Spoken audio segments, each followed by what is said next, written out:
go ahead and get started. Looks like people are showing up. Guys, welcome to the monthly agent meeting. Thanks for coming.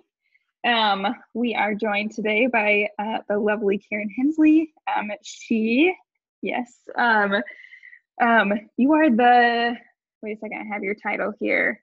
Who knows this month? I think right now I'm still the manager of operations and projects, but I think yes again, so I don't know. It's like my third. Karen, can you tell us a little bit about like how long you've been at Enroll Indy, what your role looks like, what Enroll Indy does, all that good things? The basics. Yep. Yeah. So like Rosie said, I'm Karen Hensley. I've been with Enroll Indy for almost 2 years now. I actually initially right out of grad school worked for the mayor's charter school team. So came with a pretty strong education background and understanding of the landscape that's really helped me out. I'm going to make Rosie listen to this story again because I think it's a story that's emblematic of why Enroll Indy exists, because I think people don't get it until you understand it. So before Enroll Indy, which launched the application in 2017, families had no way of, it was extremely difficult to manage applications to every single school that you were interested in. Every single school had a different timeline. Every single school had different requirements. Some required you to show up for tours, some required interviews, some required all these different things around geographic priorities. Some had, auditions depending on the program. People were keeping whole calendars just for their school application processes. And from a school's perspective, so a family comes in to apply to you. Well, you don't know if they've applied to 5 other schools. You offer them admission. They never tell you whether they're showing up or not. And so you're starting the school year. I told Rosie there was 1 year, a particular high school that I won't name, Manual, had 200 students show up on the first day that they had no idea who they were. And these kids walked in and were like, "Hi, I'm here for school." And they were like, "Who are you?" And they're like, "I go here," as if you just psychically knew to hire the number of teachers, order the number of books, have all the resources in classrooms that you would need for those students. It was bananas. So it was really difficult from a funding perspective too.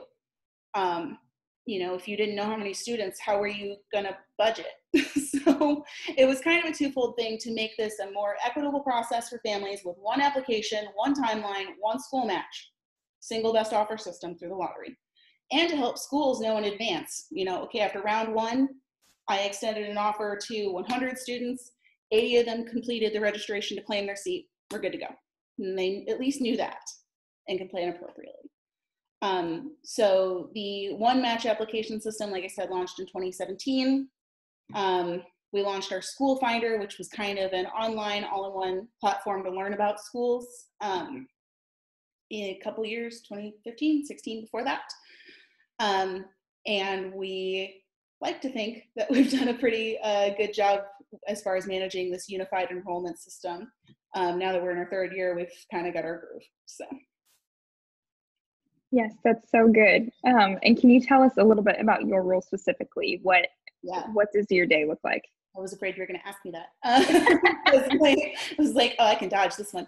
My role doesn't make any sense, if we're being real. I do everything. I write our annual report. I support our accounting department and all of our HR functions. I help with project management and planning. I help set policies around the lottery and around the office. Kind of everything. Basically, if my executive director is like, "We need this thing," it is my job to go out and try to make it happen. Yeah, that's a familiar story at small companies. I think you are the wearer of all hats. So all hats, not just many hats, all hats. Yes. I love that. That makes total sense. Okay, so I want you to start by giving us a brief history of the Indianapolis school system. How did it come to be the way it is? And I know you wanted to roll into that question, what are all the different types of schools? Because especially for people who don't have kids, no idea what any of them mean. So right. Charter, magnet, all that. Totally. Yeah. And my friends are all asking me these same questions because they're all about to start having children. And I'm like, oh, sit down. Yes. The history of schools in Indianapolis doesn't really matter before Unigov. So Unigov, of course, was the consolidation of city and county services. Taking all these little neighborhoods and towns and trying to ensure, not 10 different DPWs and things like that. As part of the political compromise to make that happen, school districts were left as they were. So Indianapolis has 11 different school districts. And they all, of course, have their own school boards, their own superintendents, their own everything. And then, of course, it's the period of integration still happening right then, right? So there's a lot of white flight. So what happens is white people moved out to Washington, Franklin, etc., and resources follow white people. So because of things like property taxes, income taxes, all of that. IPS was a pretty consistently failing district by any measure. I don't say that to denigrate IPS because I'm a product of public education and I have great respect. It's an extremely enormous task to educate, underserved populations. Can't say that it was always being done well, right? So under Mayor Bart Peterson, he became the first mayor in the nation to personally authorize charter schools. So charter schools are independent public schools. They are not private schools in the state of Indiana.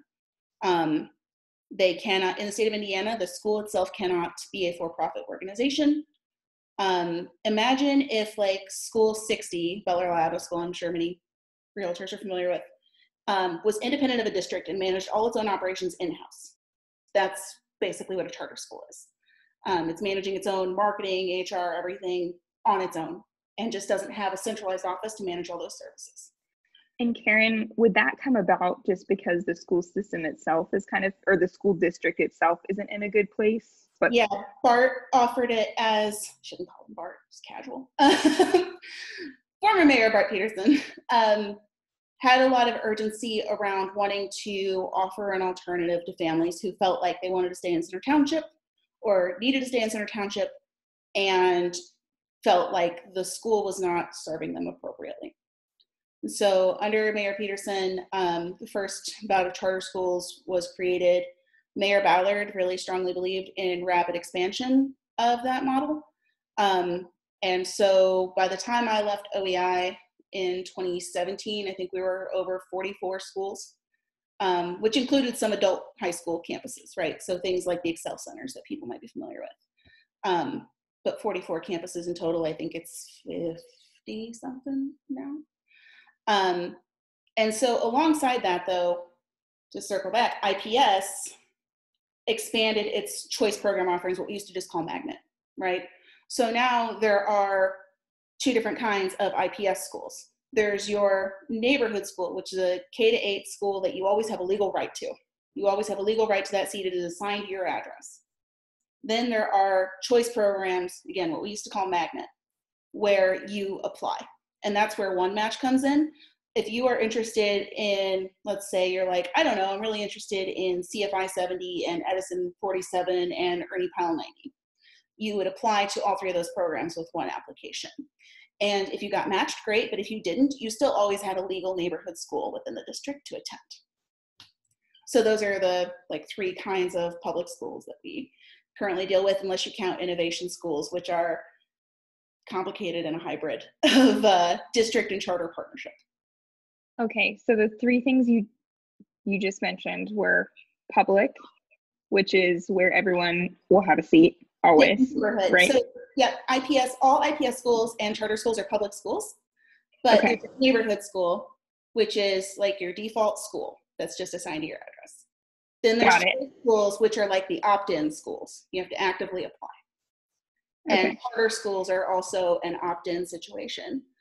They don't have boundaries. In the state of Indiana, they're open to literally any student who lives in the state. So you could, in theory, live in Lake County and come all the way down to Heron every day. I wouldn't, but you could. And so that's the third option. Okay. Got it. Did you mention magnet schools in there too? Magnet are choice, or they're what we used to call magnet. Now we call them choice schools. Got it. Okay, cool. And then I know you said innovation schools are hella complicated, but can you just speak a little bit to what that is? Depends on which kind of innovation school. What an innovation school broadly means is that IPS school district has chosen to have a partnership of some form written in a contract with a charter partner. So for example, there are innovation schools where the district partners with Heron, for example. Heron High School is now considered an innovation school, but it's almost entirely a financial agreement. Then there are innovation programs like KIPP Indy, where KIPP rents buildings from the district, uses district transportation, gets a lot of those same shared services across the board. It's kind of like there's an a la carte menu of things that each school chooses what to sign into, right, to partner with the district. And so the only other kind of innovation school really is the district used to have a problem once in a while where they would like lose a school to state control because it was poorly performing for so long. So then this innovation law came about that gave them the ability to turn over autonomy to the school and call it a restart. So if a school was performing particularly poorly, they might say, well, we're changing it to an innovation school and we got this new principal that's coming in to manage it. And so now it's like a clean slate. Or like if they've got Cold Spring, for example, great performing school. They're like, well, it's an innovation school now. We're just going to give them autonomy over their own decisions. But they're still part of the LEA. So. Okay, Also, it's so boring and complicated. I am so sorry to everyone. I'm trying to make this engaging, but it's dense stuff. No, you're totally fine. This is really dense, but that's why we're going over it. It's I know. Please don't hate me at the end. I'm curious from you. I didn't prep you with this question, but this is a really complicated system. And I think it's, just developed over time and now it's super complicated. I'm curious, like kind of as an industry expert who works in it every day, like how do you feel about it? Like, do you want it to stay the way it is, or do you propose like a completely new option, or that's like a really big complicated question. I'm trying to decide how much I want to say because I think people would be surprised by my personal politics about it. So here's what I can say. Like the current system is truly unique to Indianapolis. Other major cities have changed their neighborhood and choice program offerings to, like, for example, in New Orleans, they'll have multiple charter schools or neighborhood schools within a zone, and you have a legal right to a seat like in any of those, as opposed to just one that's assigned to your address. There are multiple models, and Indianapolis is also in the awkward position where in other major cities that have broad choice programming, the district is actually the authorizer of the schools. They're the ones that create and design these contracts with schools. In Indianapolis, it's not like that. The state can choose to open schools. The city can choose to open schools. Ball State can choose to open schools. Technically like 8 other entities, but none of them are in operation. And so the district was very much set up as like, they were very much pitted against each other. It wasn't a collaborative thing initially. It was a very competitive environment, and in many ways remains so, even through the advent of the innovation school partnerships. So it sounds like the Wild Wild West. We're a lot less Wild West than Ohio and Florida. As long as we're better than Florida, I'm cool. We've got that going for us. If you've ever seen the John Oliver piece on charter schools on YouTube, I strongly encourage everyone look at that, and suddenly you'll feel real good about this landscape.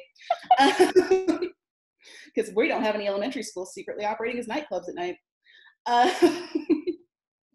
That's a big plus for Indianapolis. I think the current system, and this is a moment where I'm just gonna, no one ever heard me say this. Can we all agree? Everyone nod that I can see. Cool, off the record. I am not Enroll Indy right now. Unigov is a fundamentally broken thing. We made a huge mistake in not making the hard decision. And I can't imagine now that 10 school superintendents are going to be like, cool, I'll give up my job. And like all these townships are going to be like, we don't need our own school board. And, we did forced busing in Indianapolis to try to get, to try to combat white flight right up in 2015 or 2016. And then it's just gone. So it's like, so if every one of those attempts is gone now, I don't see how, I struggle to understand how we would undo it at this point in time without, an extreme political shift in will. Which I think, I talk to a lot of families who are like in Washington and Lawrence and Pike and stuff, and they say like, we live out here, but it's not because of the schools. We just happen to buy a house out here, but we really value what's happening in Center Township. So I think there's, yes, correct to the commenter. But, I think that's difficult.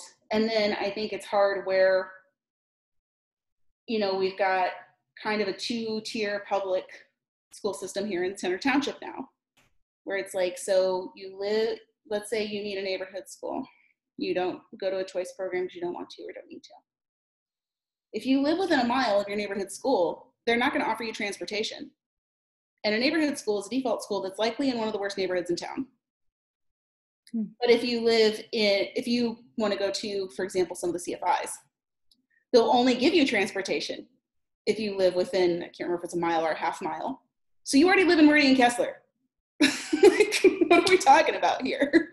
Like, it's, and I understand, I can't imagine how hard it must be to be on the district board or the district administration, trying to have this political compromise of, I need to keep wealthy white people and their money and their resources and their engagement in the township and not going to private school.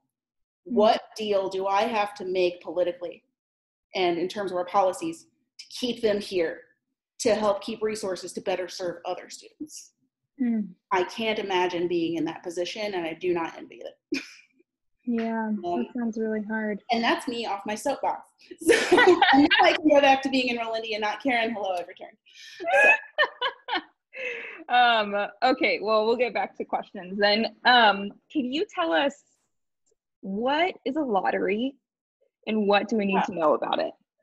Yeah, the lottery system, how Enroll Indy's lottery system works. Because again, each city that has unified enrollment manages it really differently because they set different policies and priorities and timelines. So in Indianapolis, what happens is almost every choice program in town is on the application. What you do is you can rank up to 10 schools and programs that you're interested in with that one application on that one timeline and get one match. So what happens is we'll have a round, right? It'll be a 3-month round. People can apply anywhere in there, and the lottery itself is not run through the algorithm until after that closing date. So after the application closing date, we then spend 3 weeks verifying all the priorities that schools and the district have set that your application qualifies for, right? And obviously the more priorities you qualify for, along with your randomly assigned lottery number that's generated by the system, the better your chances of getting in. So for example, I think IPS has 6 or 7 priorities. So it's like, do you live in district? Do you have a sibling at that school who's already attending there? If you're trying to attend like one of the CFIs or Butler Labs or Montessori's, do you live within the zone? Do you have then within the zone the proximity priority? And so again, those things all add up to a better place toward the front of the line, right? And then everyone gets run at once. It's all that data crunched through the algorithm at once. It's written by MIT, so it's way over my head. I just went to a Big Ten school. Mostly just went to IU, man. Read into that what you will. And from there, that's how results are generated and sent out to families. And so that's kind of the short version of how that works. Yeah, that's great. Can you tell us a little bit about deadlines that we should be educating clients about? What do they need to know? Sure. So we used to have 3 application rounds. We now do 2. We just today are releasing results from the second round for the upcoming school year. So it's always 1 year in advance, right? we have, for the last 2 years, round 1 has run November 1st through January 31st. And then round 2 has been February 1st through April 30th. But those have fallen on weekdays. I think they're still going to stay the same, even though it's going to be weekends this year, but I'll circle back and let you know. And so those are the rounds for the lottery. But late enrollment is the period that's upcoming, which is where all seats that families have failed to claim or that weren't filled by the lottery itself are made available. And people, I think that's a one-time thing. Transience in Indianapolis is incredibly high. So people are constantly like giving up their seat here, moving over here. I'm moving out of town. I moved to a new zip code. I don't have a bus over there anymore. It's constant. So all summer long, those seats are then first come, first served. And we leave that portal and enrollment process open in theory through the first week of school, but really it's the entire month of August because people think that school starts after Labor Day still. No, it hasn't for like 20 years. Karen, what happens like with that transience? Like if a child is, transferring schools at Christmas time or something, like how does that work to get kids in school then? So after the late enrollment period, we started the school year, right? So that's just what we call ongoing enrollment or mid-year enrollment transfers. So if you're like, hey, I used to live close to school 94 and that was my neighborhood school, but now I moved over toward Christian Park and that's my new neighborhood school and I want my neighborhood school. Again, you always have a legal right to whatever school is assigned to your address. So you just like come in and let us know, we get you registered and you're out the door. If you are at, I hate to keep picking on School 90 because they're great. If you're at School 90 and during the year you see, because we post an open seat report at the beginning of each day, you see a seat came open at your child's grade level at School 27. You just come to our office and we make that transfer and you start school there the next day. It's relatively painless. We think we're fun, but No, that's awesome. Thanks. Yeah. Okay. Tell us about what is the preferred proximity from schools and how does that impact registration? So I should say that prox and zone, you'll hear those terms. You can go on our website and see the maps under Find Schools. There's like a priority maps submenu item. And we update that each year. There's very little variance really on either the charter or the district side as far as geographic boundaries. But prox and zone only matter to 9 schools. The 4 CFI schools, Center for Inquiry, the 2 Butler Lab schools, and the 3 Montessoris. Those are the only ones in the IPS district at this time that have geographic boundaries in that way. So for example, of course, like if you, the zone or prox is higher. I always mix these two up. But if you live in prox, you automatically live in zone. So really you get 2 geographic boundaries. And of course, again, the more priorities you qualify for, the better chance your application has of getting it. So obviously, like if you live in an area, you live within, you can go onto the map and put in your address, zoom out and be like, sweet, I'm firmly within this proximity area for Butler Lab 55. Congratulations, you just qualified for both zone and prox because it's this even smaller area within. You can, of course, live within the zone, which is this larger geographic boundary, but not live within this little area here in the middle. And so you can just qualify for in zone. The only people that get, if transportation matters, I know probably for a lot of your clients, I imagine mostly middle and upper class clients, transportation is probably less of an issue because you work the kind of job where you have the flexibility, right? You get to set your hours, people prioritize family time. It's not like being on a factory line where you got to be there, right? You only get transportation if you live within prox, not zone, prox. So that might be something that families care about or not and might want to just let them know to like double check, if they're asking about what amenities or services come to their area. That might be something to bring to their attention. So zones are typically bigger than proximity. Yep. Yep. So on the map, you would look at it. And so like here would be zone for school 91, Rusa McClellan, Montessori.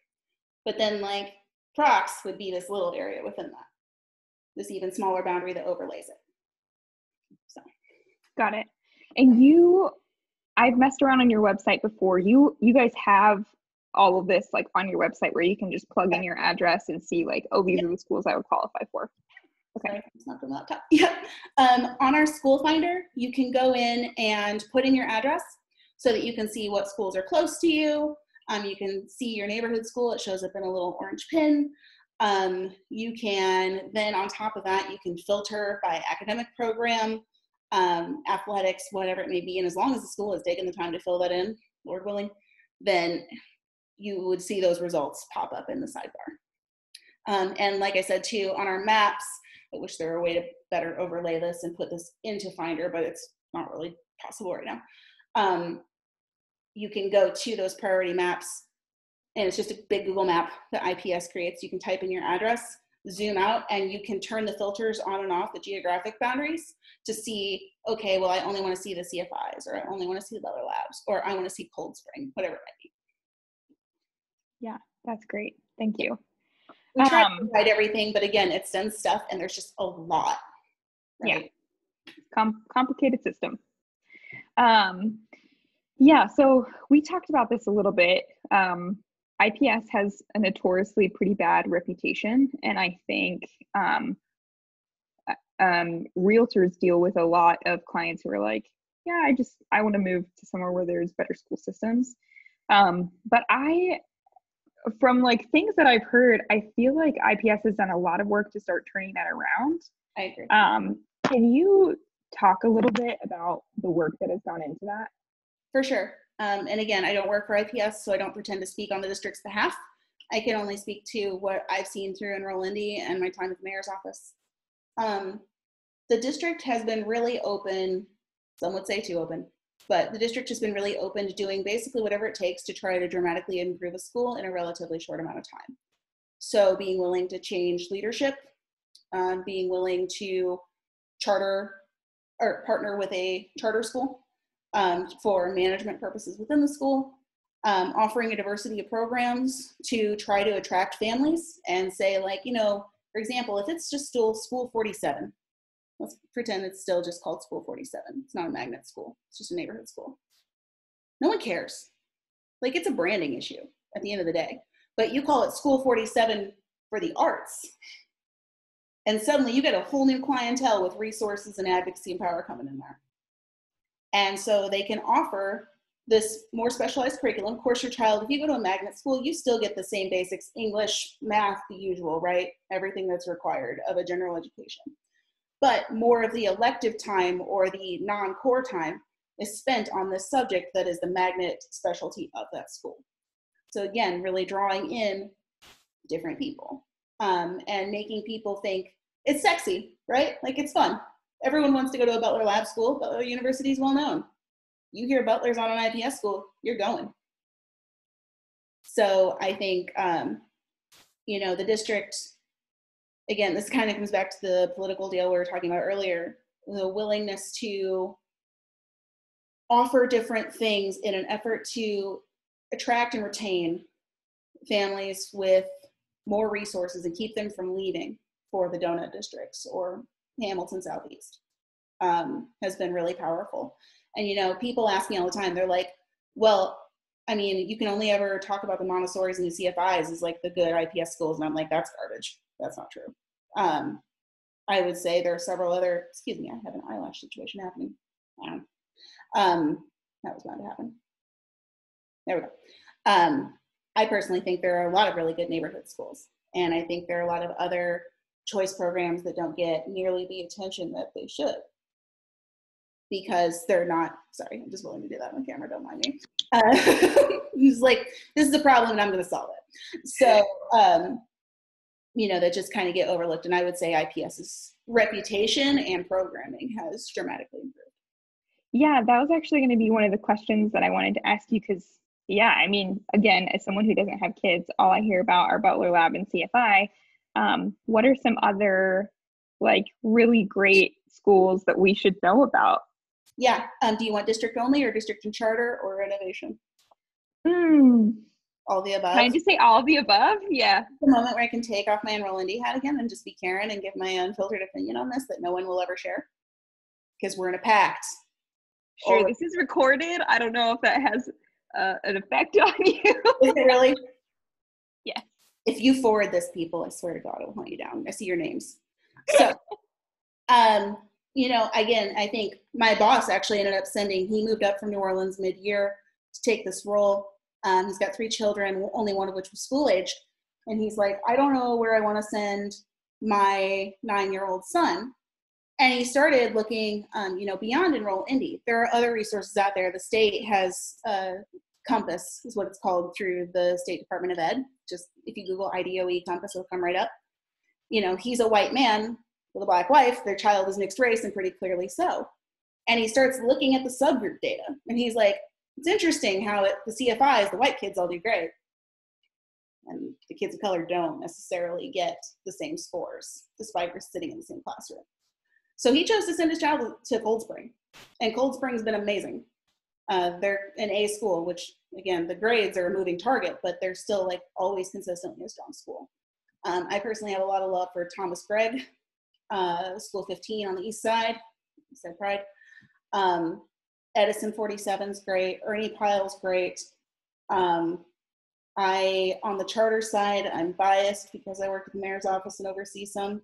Global Prep 44 is a Spanish immersion dual language program. Mariama, their principal, actually used to be a principal at Pike. And she was like, I feel hamstrung by the district's policies. I want to make an impact. I love dual language instruction. She's been an educator for forever. And she went out and made it happen. So huge love to 44 because it's an innovation school that's still a neighborhood school. And they're an A school. So they're still getting all these kids who have typically been left in the dust and not only educating them in a superior fashion, but in 2 languages. So I'm like, look at 44. I know this is generic, but I really do love Heron High School and Riverside High School. That building is so cool. Every time I go in there, I'm like, my parents would have killed to send me here if we hadn't been poor and in the middle of nowhere. If we'd lived in any city with any resources, would have gone there. And there are other charter schools that get overlooked a lot. I think Victory College Prep, some might know it as Lighthouse South. It changed management organization. It broke up with its management organization to become its own school. Amazing work. They provide transportation on the south side. Love them. And even though Crystal House Academy hasn't worked with us in the past, they'll actually be joining us on the application this fall. Huge love for Crystal House too, doing much of the same great work. And they always really focused on reaching out to, families that were impoverished or families that were facing other hardships and really trying to close that gap. So. Yeah, that's so good. Thanks for sharing. Sorry, I get excited, leave me alone. No, I love it. Can you give us some advice?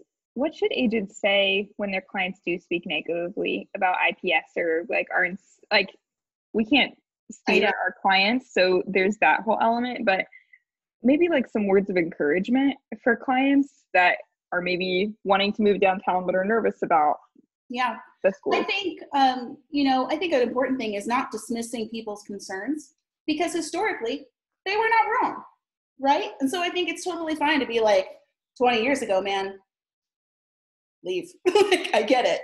Everyone did, right? But to say, with the changing face of what Indianapolis looks like now, things have really been shaken up. We got new leadership. They got different programming going on. They're setting different goals in alignment with the state. And just saying, I really encourage you, if you want to learn more, you can contact Enroll Indy. The state DOE has data, just encouraging them to just saying, again, validating their feelings that was historically true, but saying that, things change, fortunately, for the better. As downtown is revitalized, schools did too. And just encouraging them to, give it a second gander. Yeah, that's so good. Thanks. I'm curious, what do you know about high schools in the area? So obviously there's Heron and there's Riverside. Do you have any information on Broad Ripple High School or any in the area? Sorry, I can't help myself when the Broad Ripple thing is brought up because just what a catastrophe. There's this just giant hulking building with nothing in it. And then my personal favorite, this is not me saying ill things about Purdue. I'm just the state charter law where if the district wants to sell one of its empty school buildings, it has to first offer it to charter schools for $1. And I'm like, do you know what the bond on that building is? Are you insane? There's no incentive to do that. And in fact, there's a big policy push to try to roll back that law. It's stupid. So, and I can say that because my old boss is the one that championed it. So, not my most recent old boss, different old boss. And so, you know, it was like Purdue put in this bid. I think we all thought Purdue was maybe going to move in there and then didn't get it. So they opened a school 2 doors down. And I'm like, you don't have the enrollment to fill like a 10th of that school. What are you talking about, man? So Broad Ripple, I would say, in my opinion, from what I know, and again, the district doesn't tell us everything, very much up in the air. I personally think I have a lot of brilliant ideas for it, but nobody's listening to me. So, but then there's, you know, I think about Howe, TC Howe closing on the east side. Another hulking giant building with a big bond on it. It's going to sit out there. I feel like there have been more conversations recently about what's going to happen to that. But yeah, in the Broad Ripple area, you know, when the district did the data on high school consolidation, they were only utilizing 35% of their seats across all high schools district-wide, and they had 7 schools at the time. So you're paying this massive overhead operating cost for almost no students in there. And Broad Ripple had some of the lowest enrollment of all things. You would think like family-friendly, you know, lots of kids in the area, nice neighborhood. You'd be like, that one's the fullest, right? Wrong, it's Crispus Attucks. So, and there, I mean, and I think Purdue's high school situation kind of further confirms that. It's a very small high school in Broad Ripple. Hasn't been able, it's not like suddenly hundreds of families went flocking back to the district in the Broad Ripple area. It's still pretty small enrollment. And so I don't know what that looks like long term. You know, it's like, so where are Broad Ripple people sending all their kids? Are they sending them all out of district to Washington because it's like down the road? Are you taking them downtown because you work there? Like, what's happening? So that one's a strange instance. And I'm sorry I don't have more information. No, totally. That's, yeah, completely fine. Are there any other high schools? You mentioned Heron, Crispus Attucks. Are there any others that we should know about in the back of our minds? All of them. So I will say the high school situation has gotten really complicated. Can I briefly detour on this because it's important? Please, so, that'd be great. There are no more neighborhood high schools. There is no high school assigned to your address in Center Township. It went to an all-choice model. The district chose, you can no longer just apply to like Arsenal Tech, right? Instead, each building houses multiple academic programs. And so you apply directly to those programs. Or if you don't want to go to IPS, you apply to a charter school. So it's all choice. You don't have a default seat that you're just aging out of 8th grade and going into 9th grade. It is incredibly complicated. So the one thing the district did to try to mitigate that was, since they forced everyone into this situation, offer transportation district-wide. So if you live on the west side and you want to go to school at Tech, you got a bus. They can't deny you a bus because they forced you to pick a school that wasn't, you know, and that's maybe the program you got into and applied to. So at least there's that. Across the 4 high schools, if you go to IPS, you have a bus. They also partnered with Indy to try to offer additional dedicated buses on top of the district buses. So there's that too. The charter high schools, it's a mixed bag as far as who offers transportation. I think, you know, again, there's a lot of high schools now. 2 more opening this fall. See how that goes. What are those ones that are opening, Karen? There's one called Believe Circle City. It is going to be on North Meridian. And then there's another one called, what is it called? Something Rock Eastern Star. It's a charter school being overseen by and housed within Eastern Star Church. Don't understand how that works for a religious institution to run a public school, but I'm sure there are governance safeguards in place, and that's where that is right now. So, you know, again, I think Heron gets a lot of publicity. Heron doesn't need help. Riverside, kind of the same as an extension. Victory College Prep and Crystal House that I mentioned before, they actually serve grades K to 12. So there are a lot of students who go to Victory College Prep that go there like K-12. Phelan doesn't work with us, but they have a high school. The 4 IPS high schools that really are like 15 programs. Trying to think of the other major ones off the top of my head, but yeah. So it's a diverse landscape, and the problem is you have to learn about it before you can apply. Most families don't. They're just like, I went to Addix, my kid's going to Addix, and it's like you and everyone else, bro. Can't guarantee that. So yeah, and I don't know that families are necessarily getting that message from the district or anyone in their life. So if you guys could warn folks about the high school situation and tell them, give me a call. that's great. Guys, I am at the end of my questions. I would love for you guys, if you have anything that you want to ask, drop it in the chat, or you can unmute yourself. I'm going to pause for like 10 seconds and let you take over.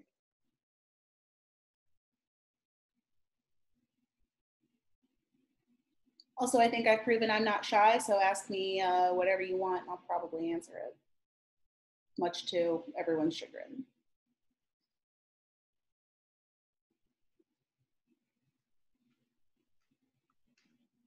Anyone, hit us with your questions.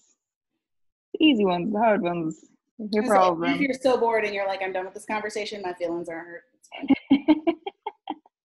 fine. Okay, cool.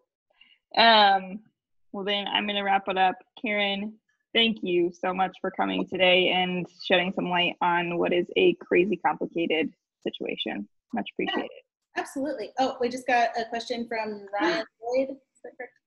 Yeah. Website references, my website, enrollindy.org. You can go there to access our school finder, access the policy manual for all schools, access all those maps we talked about, just general information about us and who we are, because sometimes people are like, who the hell are these randos running my public school stuff? I get it. I'd ask too. And again, I think the state's Compass website, again, you can just type IDOE Compass and it'll come right up. It is a much more dense website than anything I'm running. But they have a lot more access directly to schools' data. So they can provide information about like, here's this year's enrollment, here's their racial breakdown, here's their academic performance, here's free and reduced lunch, sorry, I almost said FRL. They can provide everything in a way that we as a service, right? I mean, ultimately, we're high-minded, but ultimately we're a vendor, like don't have access. We have access to a lot, but not at the computational level and the FERPA permissions level that the DOE might have. So that might be a good one. Oh, more. We've had a crap ton of questions come in. So next one, can charter schools be neighborhood schools? Yes, now, thanks to innovation schools. So for example, Phelan Leadership Academy, it's a well-known one. They have a lot of schools in town. They run School 99, School 103, and just took over School 60, no, not 67, 48, just kidding. School 67 was just turned over to a charter partner called the PATH School. Everything's got an acronym. Like I said, Global Prep is like one of the weird innovation schools where they're like part of the LEA, but they're an innovation charter. I mean, like when I was at the mayor's office, we authorized them. They submitted a charter. So we're definitely a charter partner that still has a neighborhood catchment area where those students in the neighborhood have a legal right to those seats. So yes. I got you, Karen. When do we first apply when we have little ones? As in, how old do they need to be? Yeah. So the state totally like messed with people on this one. It's complicated because it's a funding question. So it used to be you had to be 5 by August, on or before August 1st. Well, then the state said to everyone, you can make your own decision about whether you want to hold that, but we will fund students this current school year for any child born up to and including September 1st. And then I think this year, at least the way the legislation was passed at the time, they will now fund up to October 1st for 5-year-olds. And that's just because they get more money for those kids? So it was before, if they accepted anyone under the age of 5, they were free riding that student. There was no, the state didn't pay like the base state tuition dollars for that student. Now they've decided to. So cohort just keeps getting younger. And then this year it was extra complicated because the district was like, actually, we'll take you up until October 1st, but if you're born between September 1st and October 1st, we're going to make you take the high ability test that we send to the high ability academy students. So was super complicated. My personal, like, kid just needs to be 5, like, by whatever final cutoff date they settle on. Again, I think this coming year they're still going to push to the October, on or before October 1st, but keep monitoring the website, because what we get a lot of the time is, because the district offers a pre-K program, people are like, if you fall within this one particular window, August this year, they were like, so do I send my kid to pre-K or kindergarten? It was like, that's a you choice. You get in though, you apply to pre-K. Great question though. That 5-year-old, what you're talking about, is typically for kindergarten? Yes. Okay, cool. Yeah. Thanks. Crystal asked the Compass website. Crystal, I have all that. I'll send it out in an email after this call. Jess said, for new schools being added off, or with new schools being added often, how often are neighborhood schools adjusted to consider new schools? Well, these days it seems like it's not so much a matter of the neighborhood schools being adjusted, so much as it's like the district decides it wants to turn over what it views as a low performing neighborhood school to a charter partner, because people come out of the woodwork and are like, I want to run a school. And everyone who's an authorizer is like, you seem competent. And then the district's like, would you like one of these? So it's not really like the neighborhood schools aren't really doing, other than the usual stuff around, like, if you lose 30 kids, you lose a teacher because class size, right? Things like that. But otherwise, that's kind of the current model of adjustment, I guess. That's great. Karen, is there a cost to the attendee for CFIs and charters, and how much does it cost or vary per school? They are public schools. A public school has 0 tuition. A private school is something like St. Richard's, Cathedral, any of those kinds of schools. They are privately run. They don't have to abide by a lot of state laws, such as things like around the Americans with Disabilities Act, things like that. They can kind of just free in the wind, do whatever they want. And so that's why they cost money, because the state's like, no. Whereas all of the choice programs, like the CFIs, the Montessori's, whatever, as well as the neighborhood schools and the charter schools, they are all public. They all have to abide by state laws. They go through testing. They go through all the usual standards. If your child has autism, every single one of them has to figure out a way to accommodate that and pay for it. So there is 0 cost to attend any of those. It's pretty much the simplest way to explain it, I think. It's complicated though, because so much of the time it looks like private school, right? But it's a private school education on the public school dime, if that makes sense. Yeah, that's helpful. So Jess has an amazing question that I think we can end on. She said, I wish the schools had better names rather than all the numbers, like neighborhood names. Can you do something about that? Brookside's named for Brookside, even though it's like right Rivoli Park. And, Christian Park's named for Christian Park. Broad Ripple High School was named for its neighborhood. A lot of the times they have names, it's just everyone shortens it down. So like, for example, School 88 is Anna Brockhausen's School 88, and she was like a legendary educator. So those that do have names are named either for really famous historical figures or people who are really important to the IPS school district and shaping its history. So they do, in theory, have cooler names, and we could all start calling them that. It's just like more syllables. So that's the Platt initiative now, to just call all the schools by their rightful names. Exactly. Well, what was really crazy was the other day a parent asked me about School 101, and I was like, what the hell is School 101? And I had to like Google it, and I was like, oh, Harshman. No one calls it by a number anymore because it's a choice program. What are you doing? And it's really fun how people will choose. It's like people pick and choose from the menu, like which schools to latch onto the name. Like CFI, unless you're specific and you're being like, my kid goes to 84. Like everyone just calls them the CFIs or the Montessori's or whatever. Which even then, that's named after the programming, not the school. But then like Ernie Pyle 90 is a choice school too, but everyone just calls it School 90. So I wish that I had more control because I like consistency, and I'm sorry for you, Jess. That's great. Thank you. Yeah. Guys, any final thoughts or questions? If not, I'm going to wrap it up. Okay. Oh, thank you. Thank you. You're awesome. And thank you, Crystal. Again, I'm hoping I'm making it less boring than it is. That's all we can ask. You're perfect and entertaining. Karen, thank you so much. We really appreciate it. Again, yeah. We're allowed to forward. We're in the pact. No one says what Karen has in the way of personal opinions. I love you all. Please don't hesitate. I think Rosie has my contact information. Do you also have my cell number? Yes, I think I do. Somewhere. If you want to give that, again, I've had the same number since I was 15. Please don't spread that around too widely because I don't need that in my life. But if I can ever be of any help to you guys, please don't hesitate to shoot me an email, call me, text me, whatever. It's complicated for me, and I've been in this landscape for what is a lifetime in ed reform years. I can't imagine what it's like for families and for you guys who aren't even the ones invested. Like, it's not your child, right? So if you have anything that I can help you with, please don't hesitate to call me. Okay? Perfect. Thanks, Karen. Thanks so Bye, much. everyone. Have a good one. Bye.